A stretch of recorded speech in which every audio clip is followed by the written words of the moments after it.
Hello everyone, welcome you all. So recently जो chapter हम कर रहे हैं that is structure of atom, और उसका एक लेक्चर ऑलरेडी हो चुका है और अपलोडेड है, आप उसको जा करके देख सकते हैं।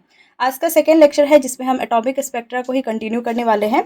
और इसके पहले जो है हमने NCERT line by line series जो है स्टार्ट किया था, जिसमें बायोलॉजी में हमने जो है लिविंग वर्ल्ड और बायोलॉजिकल क्लासिफिकेशन को कंप्लीट किया। और हमारा जो ये केमिस्ट्री सीरीज़ है इसमें हमने some basic concepts of chemistry को भी फिनिश कर लिया है।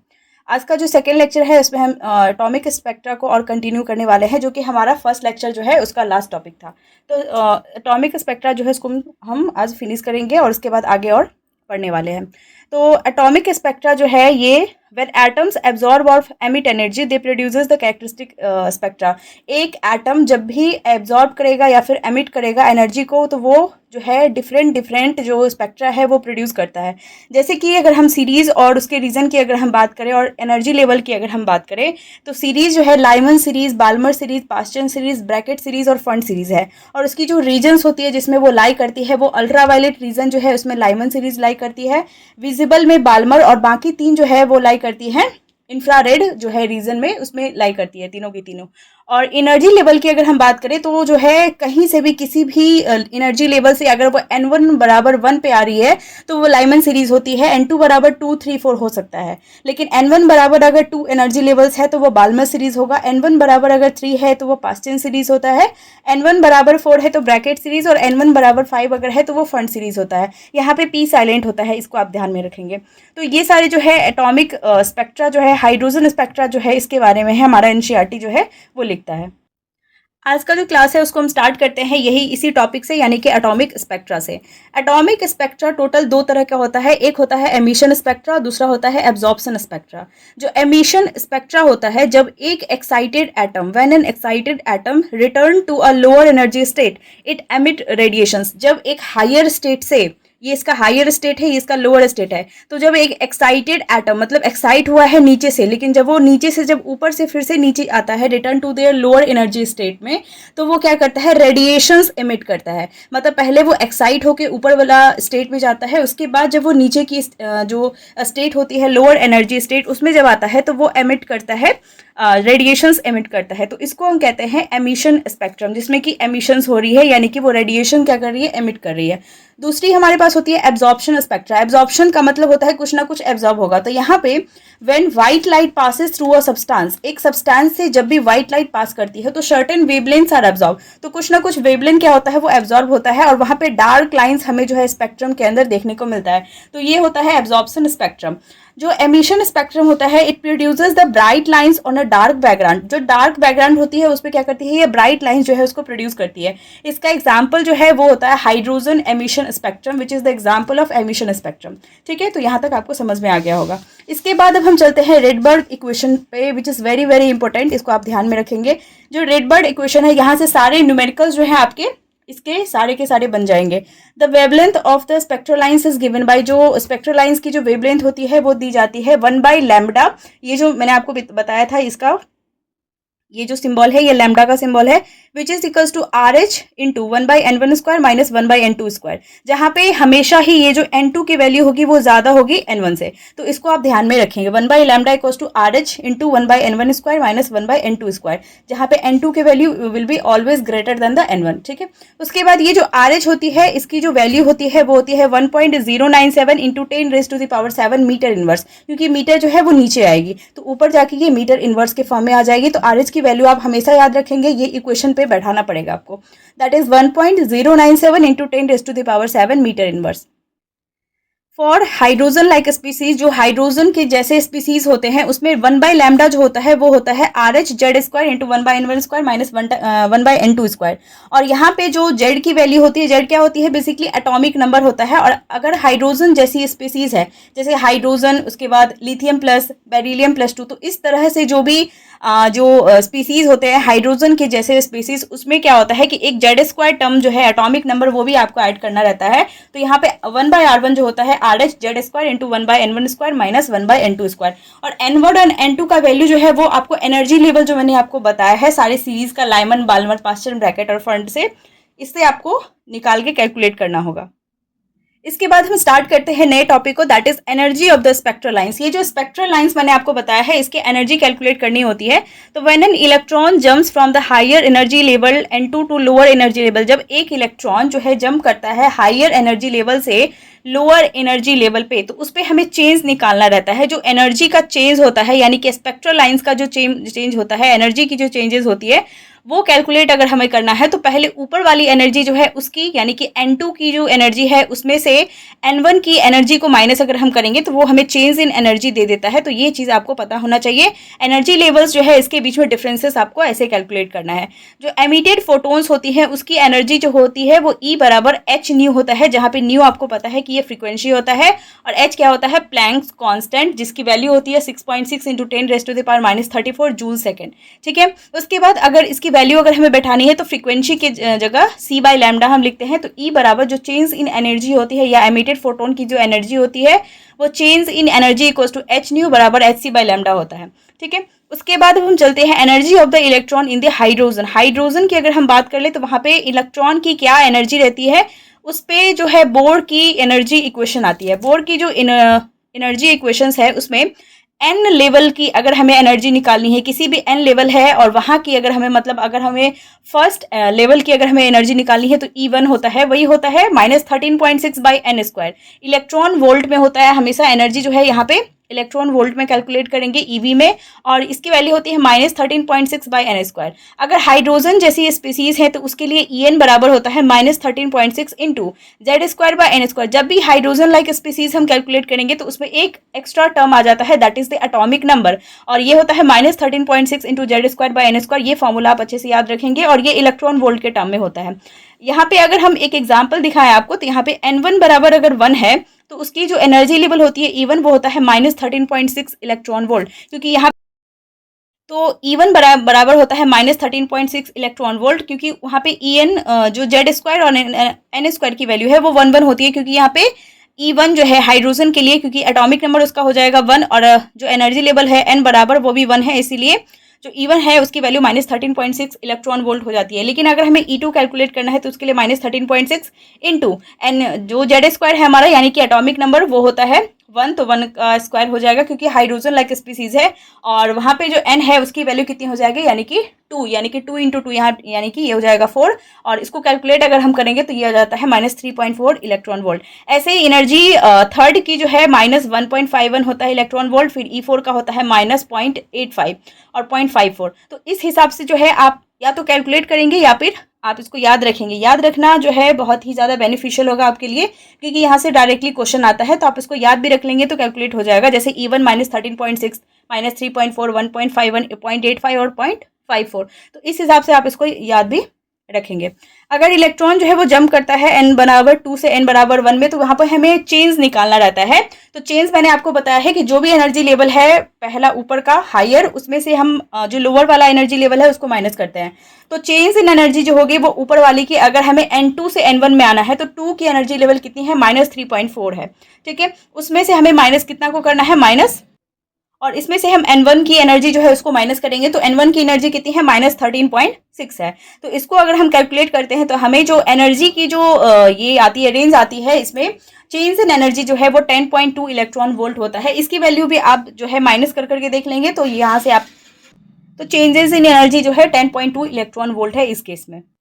इसके बाद जो है हमारे पास एक क्वेश्चन आता है, that is why are spectral lines produce. क्यों जो है स्पेक्ट्रल लाइंस वो क्यों प्रोड्यूस होते हैं, क्योंकि इलेक्ट्रॉन्स जो होते हैं वो ऑक्यूपाई करते हैं only the certain quantized energy level. Energy जो इलेक्ट्रॉन्स हमारी होती है वो सिर्फ जो है क्वांटाइज्ड एनर्जी लेवल को ही क्या करती है, ऑक्यूपाई करती है। When an electron moves between two allowed energy level, जब दो अलाउड एनर्जी लेवल में एक इलेक्ट्रॉन मूव करती है, इट एमिट्स और absorb a photon of a specific जो है एनर्जी की जो एनर्जी मतलब एमिट करती है, एब्जॉर्ब करती है फोटोन को, वो उसकी एनर्जी स्पेसिफिक एनर्जी लेवल की होती है। तो यहाँ से जो चेंज इन एनर्जी आती है वो एच न्यू के बराबर होता है, जहाँ पे न्यू आपको पता है कि ये फ्रीक्वेंसी होता है। Since only specific energy differences are possible, इसीलिए जो है स्पेसिफिक वेवलेंथ जो है वो ऑब्जर्व हमें होता है।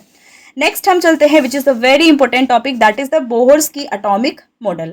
अब इसमें सबसे पहले हम समझते हैं कि बोर जो है वो प्रपोज किए his model mainly for the hydrogen and hydrogen like species जो है, सिर्फ उसके लिए बोर की जो एटॉमिक मॉडल है वो प्रपोज हुआ था। और यहाँ पे कुछ ऐसे पॉस्टुलेट्स हैं जो कि दिए गए थे इसके द्वारा, बोर्ड के द्वारा। तो इसमें सबसे पहला पॉस्टुलेट जो है वो है स्टेशनरी ऑर्बिट्स के बारे में। इलेक्ट्रॉन जो होता है वो मूव करता है only in the certain permitted orbit without continuously losing energy. एक इलेक्ट्रॉन जो होता है वो सर्टेन परमिटेड ऑर्बिट्स में क्या करता है, घूमता है बिना किसी एनर्जी लॉस के, बिना किसी कंटिन्यूस एनर्जी लॉस के जो है इलेक्ट्रॉन जो होता है वो परमिटेड ऑर्बिटल्स में क्या करता है, घूमता है। दूसरा पॉस्टुलेट ये है कि quantization of the angular momentum, और एंगुलर मोमेंटम जो है जिसको हम एल से डिनोट करते हैं, तो इसकी जो क्वांटाइजेशन है इसके बारे में भी बोर्ड जो है वो बताए थे, जिन्होंने कहा था कि MVR बराबर जो होता है वो NH/2 के फॉर्म में होता है, जहाँ पे n जो होता है उसका वैल्यू जो होता है 1, 2, 3 या कुछ भी हम रख सकते हैं।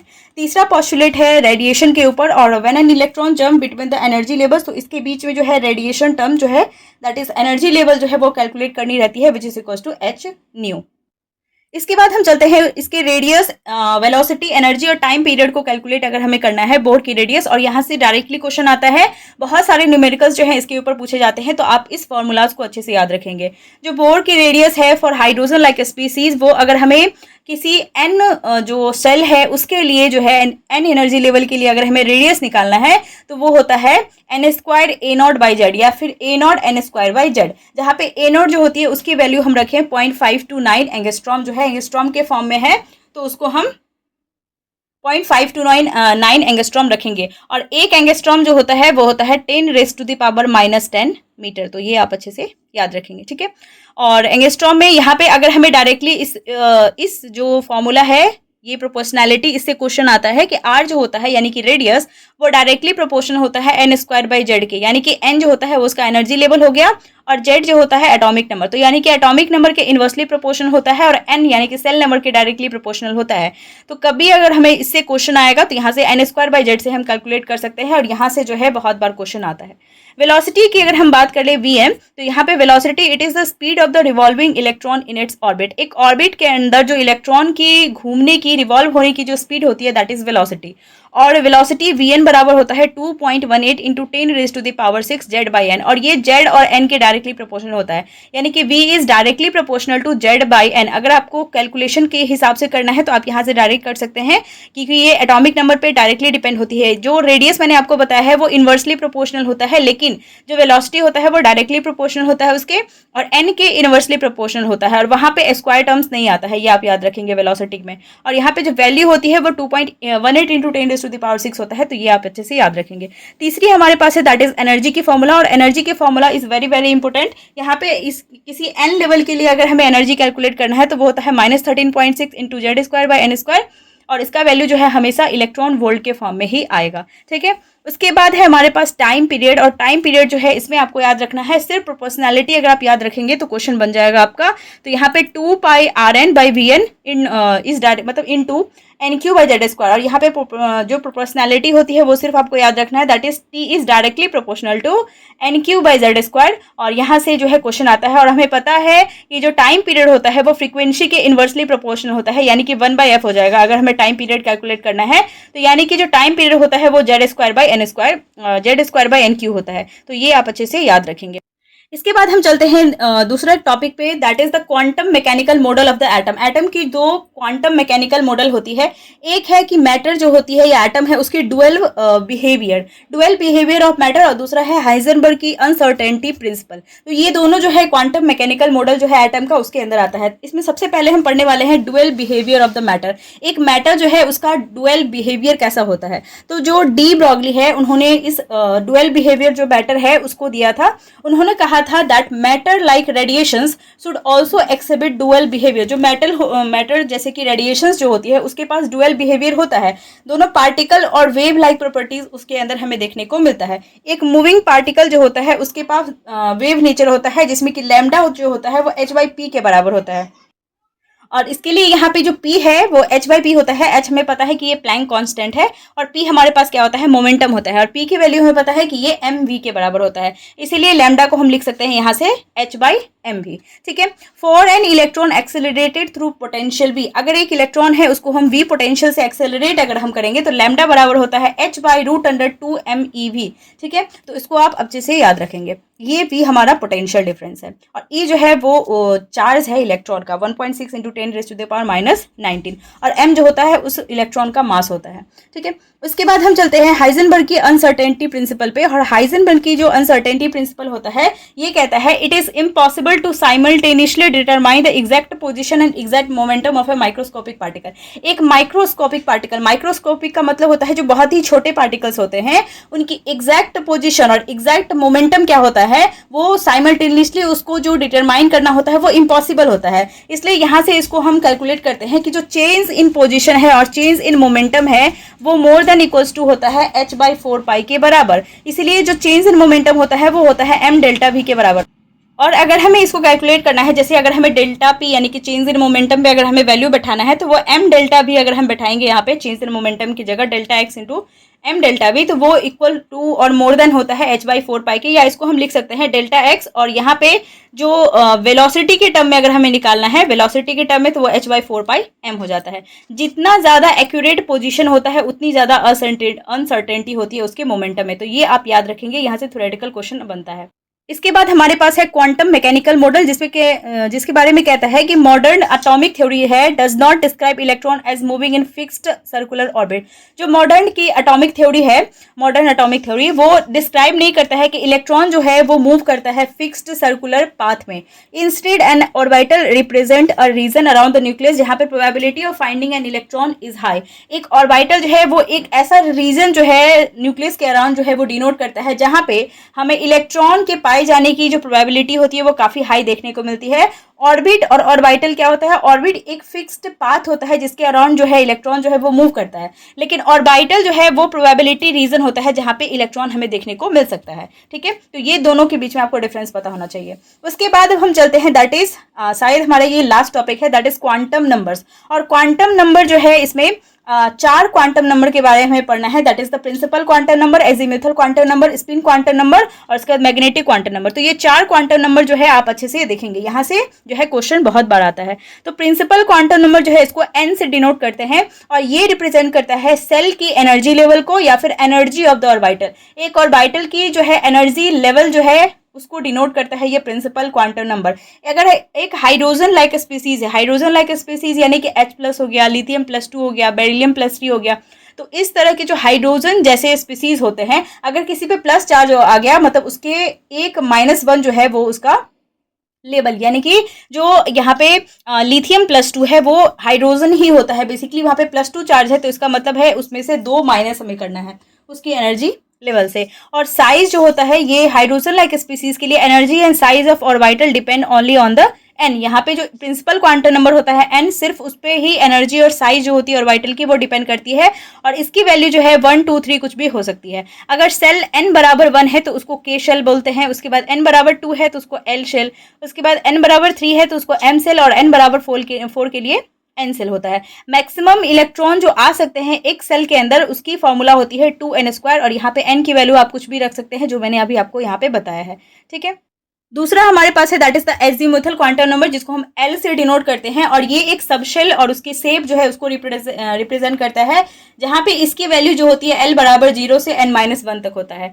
अगर S सबशेल है तो उसके लिए जो L की वैल्यू होती है वो 0 आती है, ये आप याद रखेंगे। उसके बाद P सबसेल के लिए 1 होगी, D सबसेल के लिए 2 होगी और F सबसेल के लिए जो है 3 होगी यहाँ पे जो L की वैल्यू होती है। मैग्नेटिक क्वांटम नंबर की अगर हम बात करें तो इसको MS से या M से डिनोट करते हैं और ये डिटरमाइन करता है जो ओरिएंटेशन होती है एक ऑर्बिटल की उसको डिटरमाइन करता है मैग्नेटिक क्वांटम नंबर, जिसमें इसकी वैल्यू जो होती है M1 की वो -1 0 +1 होती है, मतलब नेगेटिव से स्टार्ट होके वो पॉजिटिव तक जाती है। और नंबर ऑफ ऑर्बिटल जो होता है वो 12 + 1 होता है जहाँ पे S ऑर्बिटल जो है उसके लिए एक मतलब 1 होगा और S में 1 ऑर्बिटल होता है, P में 3 ऑर्बिटल होगा, D में 5 ऑर्बिटल होता है और F में जो है 7 ऑर्बिटल होता है।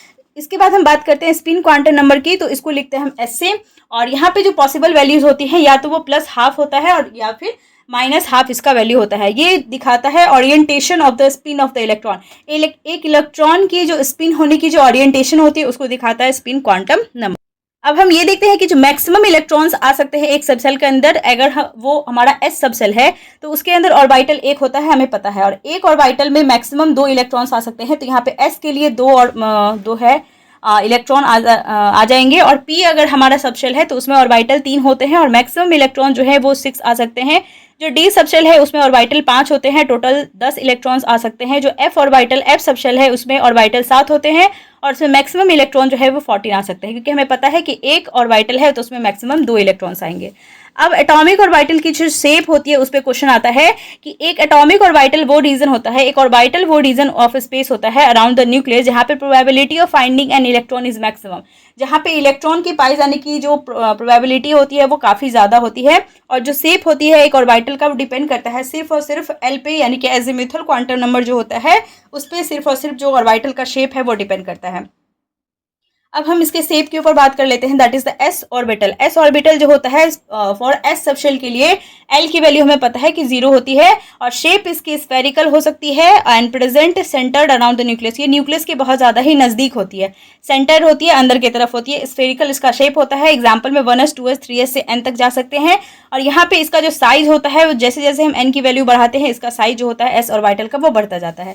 पी ऑर्बिटल की अगर हम बात करें तो यहाँ पे जो पी सबशेल होता है उसके लिए एल की वैल्यू हमें पता है कि 1 होती है और यहाँ पे नंबर ऑफ ऑर्बिटल अगर हमें कैलकुलेट करना है तो वो 2l + 1 है और हमें पता है जो l की वैल्यू होती है वो कितनी होती है 1, तो यहाँ पे अगर वैल्यू पुट करेंगे तो 3 आता है। इसीलिए 3 p ऑर्बिटल्स होते हैं और px py और pz शेप जो होती है इसकी डम्बल शेप की होती है। इसके बाद हम और इसको कंटिन्यू करते हैं। तो जो p ऑर्बिटल्स होते हैं वो ओरिएंटेड होते हैं along the 3 mutually perpendicular axis जो है उसके अराउंड जो है p ऑर्बिटल ओरिएंटेड होता है, जहाँ पे px जो है वो x एक्सिस में, py जो है y एक्सिस में और pz जो है वो z एक्सिस में जो है वो हमें देखने को मिलता है। उसके बाद जो 3 ऑर्बिटल्स 3 p ऑर्बिटल्स होती है उनकी सेम एनर्जी होती है एक आइसोलेटेड एटम में, उसका सेम शेप होता है और उसका डिफरेंट ओरिएंटेशंस होता है।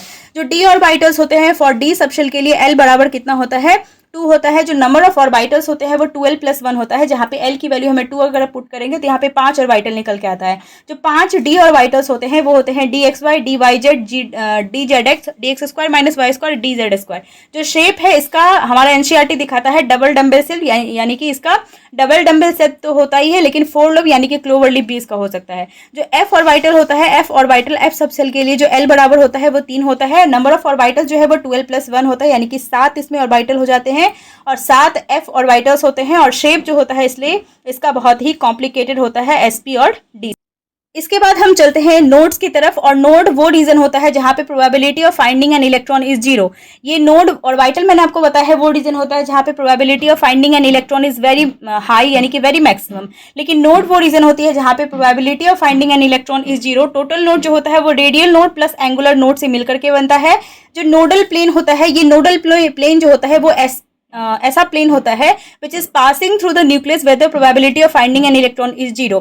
जो कि न्यूक्लियस से पास होने वाली वो प्लेन होती है नोडल प्लेन, जहां पे इलेक्ट्रॉन की पाए जाने की टेंडेंसी जो होती है, प्रोबेबिलिटी जो होती है वो काफी मतलब बहुत ही कम होती है, यानी कि 0 होती है। जो p ऑर्बिटल्स होते हैं उसमें px अगर प्लेन है तो वो जो है नोडल प्लेन yz में लाई करेगी, जो py है वो xz नोडल प्लेन में लाई करेगी और pz जो है वो xy नोडल प्लेन में लाई करती है। इसके बाद रेडियल और एंगुलर नोड जो है इसको समझ लेते हैं। जो रेडियल नोड हमारा होता है, एक रेडियल नोड जो है एक स्फेरिकल रीजन होता है अराउंड द न्यूक्लियस जहां पर probability of finding an electron जो होता है वो 0 होता है। रेडियल नोड अगर हमें कैलकुलेट करने के लिए आएगा और आता ही है, ये हमें पता है कि रेडियल नोड जो है वो n - l - 1 होता है। अगर हमारा n जो है वो क्या है प्रिंसिपल क्वांटम नंबर होता है और l जो होता है हमारा वो एजिमुथल क्वांटम नंबर होता है। एग्जाम्पल से हम समझ लेते हैं कि अगर 1s है यानी कि यहाँ पे n बराबर कितना है 1 है और s ऑर्बिटल के लिए हमें पता है कि l की वैल्यू जो होती है एजिमुथल क्वांटम नंबर उसकी वैल्यू कितनी होती है 0 होती है। तो रेडियल नोड अगर हमें कैलकुलेट करना है तो वो होता है n - l - 1, तो यहाँ से 0 वैल्यू आ जाती है।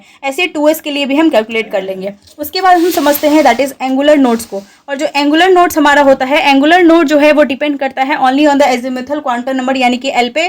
जो एंगुलर नोड्स होते हैं उसकी वैल्यू होती है l। अगर सबसेल s है तो उसके लिए l की वैल्यू 0 होगी और एंगुलर नोड 0 होगी। p के लिए 1 होगी, एंगुलर नोड 1 होगी, d के लिए 2 होगी और एंगुलर नोड जो है वो 2 होगी, f के लिए 3 होगी। तो मतलब जैसी जैसी l की वैल्यू होती है एजिमुथल क्वांटम नंबर की, वैसे ही एंगुलर नोड भी उसमें प्रेजेंट होते हैं। p ऑर्बिटल जो है उसके लिए 1 होगी, जो एंगुलर नोड d के लिए 2 और f के लिए 3 होती है। टोटल नोड जो है वो होता है, टोटल नोड जो है इसकी वैल्यू हम कैलकुलेट करते हैं n - 1 से, क्योंकि n - l - 1 प्लस l को अगर हम वैल्यू पुट करते हैं तो n बराबर 1 आता है। 2s ऑर्बिटल के लिए जो हमारे पास n बराबर 2 है, l बराबर 0 होता है। रेडियल नोड जो है वो होता है 2 - 0 - रेडियल नोड जो है उसमें 2 माइनस 0 माइनस 1 है तो ये 1 होता है। एंगुलर नोड जो है वो 0 होता है और टोटल नोड जो होता है वो 1 प्लस 0 यानी कि 1 होता है। इसके बाद अब हम चलते हैं इलेक्ट्रॉनिक कन्फिगरेशन पे। तो यहाँ पे इलेक्ट्रॉनिक कन्फिगरेशन हम 3 तरीकों से कैलकुलेट करते हैं, aufbau principle, Pauli's exclusion principle और हुंड्स रूल। जो अबव प्रिंसिपल होता है उसमें इलेक्ट्रॉन जो होता है वो फिल होता है in the orbitals in the order of increasing energy के फॉर्म में जो है जो इलेक्ट्रॉन होता है वो ऑर्बिटल्स के अंदर फिल होते हैं 1s 2s 2p 3s 3p 4s 3d 4p और 5d के फॉर्म में। मतलब इंक्रीजिंग ऑर्डर में जो है एनर्जी लेवल में जो है इलेक्ट्रॉन जो है वो ऑर्बिटल्स के अंदर फिल होते हैं। पॉलीज एक्सक्लूजन प्रिंसिपल की अगर हम बात करें तो no two electron can have the same set of all the 4 quantum number. जो है उसमें किसी भी 2 इलेक्ट्रॉन का जो है सेम सेट ऑफ और 4 क्वांटम नंबर नहीं होता है। एक ऑर्बिटल जो होता है उसमें मैक्सिमम 2 ही इलेक्ट्रॉन्स आ सकते हैं। ये पॉलीज की जो एक्सक्लूजन प्रिंसिपल है वो कहती है। हुंड्स रूल कहता है कि जो डीजेनरेट ऑर्बिटल्स होते हैं वो पहले ही भरे जाएंगे। ठीक है, और यहाँ पे आके जो है हमारा ये चैप्टर जो है वो फिनिश होता है। इसके बाद जो है हम तीसरा चैप्टर स्टार्ट करने वाले हैं और उसके बाद जो है इसके सारे हैंड रिटन नोट्स के लिए आप इंस्टाग्राम टेलीग्राम से जुड़ सकते हैं, आपको सारे मिल जाएंगे। इसके पहले के लेक्चर्स के लिए भी आप जो है वो चैनल पे जाकर के देख सकते हैं, सारे लेक्चर्स जो है वो प्रोवाइडेड हैं। और तब तक के लिए stay tuned, stay healthy and thank you.